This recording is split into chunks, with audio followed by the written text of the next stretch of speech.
সালাম আলাইকুম। JM capital auto সলিউশনের পক্ষ থেকে সবাইকে স্বাগতম। ভিউয়ার্স, টয়োটা এক্সিও হাইব্রিড 2017 মডেলের একটা গাড়ি। তো গাড়িটা দেখতেছেন অনেকগুলো লাইট অন হয়ে রয়েছে, এবিএস এর লাইট, অ্যাঙ্গেল সেন্সরের লাইট, তারপরে গিয়া হাইব্রিড ওয়ার্নিং লাইট।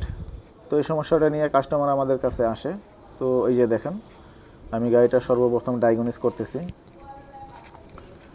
তো আমি ভিডিওটা একটু ফাস্ট করে দিলাম যাতে ভিডিওটা বেশি বড় না হয়ে যায়। তো অলরেডি ফল কোড রিড করতেছে, ফুল সিস্টেম আমি ফল কোড রিড করাইতেছি। তো এই যে দেখেন, ফল কোডটা আমি আপনার দেখাই, C1391 abnormal leak in accumulator. তো এইখানে আরেকটা ফল কোড, এটাও ABS relative, C1A50 brake system মাল ফাংশন। তো সবগুলোই আসলে ব্রেক রিলেটিভ। তো একটা সিস্টেমের সমস্যা হওয়ার কারণে অনেকগুলো সিস্টেমে এটারে ফ্রিজ করে দেয়। এই সমস্যাটা নিয়ে আমরা কাজ করব এবং এ থেকে জেড পর্যন্ত কি হয় আমি আপনাদের যত দূর সম্ভব দেখানোর চেষ্টা করব। তো গাড়ির কাস্টমারের আরেকটা কমপ্লেন ছিল, এই লাইটটা অন হওয়ার পরে একটা শব্দ হইতো, এই যে দেখেন সাউন্ডটা। তো এটা আসলে লিক হওয়ার কারণে হইতেছে, যখন প্রেশারটা ড্রপ করতেছে তখন পাম্প মোটর ওইখানে প্রেশার দেওয়ার জন্য বারবার মোটরটা অন হইতেছে।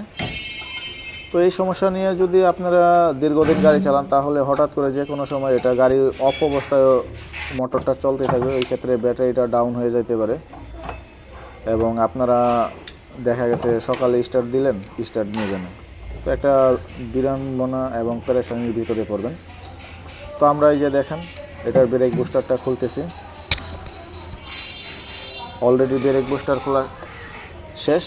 তো আমরা এখন এটার যে পাম্প মোটরটা এটাও খুলবো। তো আমরা আসলে সম্পূর্ণ এটার যে ফুল সেটআপ, এই সেটআপটাই আমরা চেঞ্জ করে দেব। তো এই যে দেখেন আমাদের মালগুলা খোলা শেষ।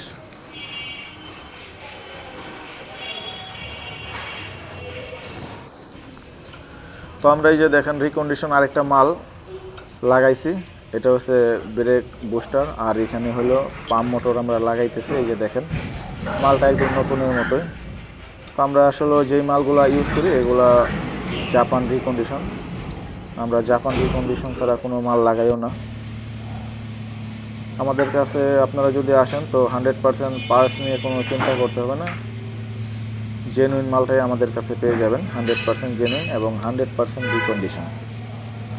তো এই যে দেখেন আমরা সব কিছু লাগানোর পরে সব কাজ শেষ করার পরে আমরা এই যে দেখেন এই গাড়িগুলো একদম ভিতরে এবং বাহিরে এই যে দেখেন কী পরিমাণ সার্ভিস করে দিছি পানি দিয়ে।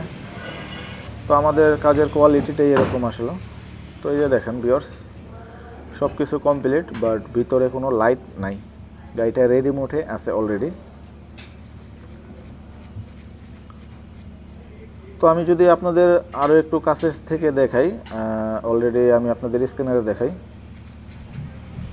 এই যে দেখেন কোনো ফল কোড নাই, সব সিস্টেম ইজ নর্মাল।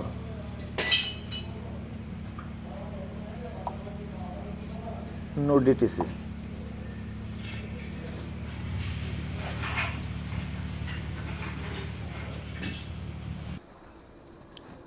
তো গাড়ির কাজ শেষ। তো আমি এখন গাড়িটা 300 মিটারে ড্রাইভ করতে আসছি। তো মোটামুটি অনেকক্ষণই চালাইলাম, প্রায় 30 মিনিট হয়ে গেছে এবং এটা কিছু রাফ ব্রেকও আমি মারছি অনেক স্পিডে। তো এই ধরনের সমস্যাগুলো নিয়ে আমরা সচরাচর সবসময় কাজ করতেছি। আপনাদের যদি এ ধরনের কোনো সমস্যা হয়ে থাকে আমাদের সাথে যোগাযোগ করবেন। আমাদের সার্ভিসটা একদম ডিলার লেভেলের মতো দিয়ে থাকি আমরা, যতদূর সম্ভব আমরা আসলে সর্বোচ্চ দিয়ে সার্ভিসটা দিই। এবং আমরা অনেক সময় দেখা গেছে গাড়ি বাসার ভিতরে এবং রাস্তায় যে কোনো একটা সমস্যা হয়ে থাকে, তো আমরা আসলে হোম সার্ভিসও দিয়ে থাকি। তো আপনাদের এই ধরনের সমস্যা হলে আমাদের সাথে যোগাযোগ করতে পারেন। ডিসপ্লেতে যে নাম্বারটা দেওয়া আছে এটা আমাদের জেএম ক্যাপিটাল অটো সলিউশনের নাম্বার। আমাদের অ্যাড্রেসটা হচ্ছে Nadda Dhalibari, Evercare hospital route, Bashundhara opposite RA commissioner road, Solmaid, Dhaka Vatara. Okay, tata, bye bye, সবাই সুস্থ থাকবেন, ভালো থাকবেন।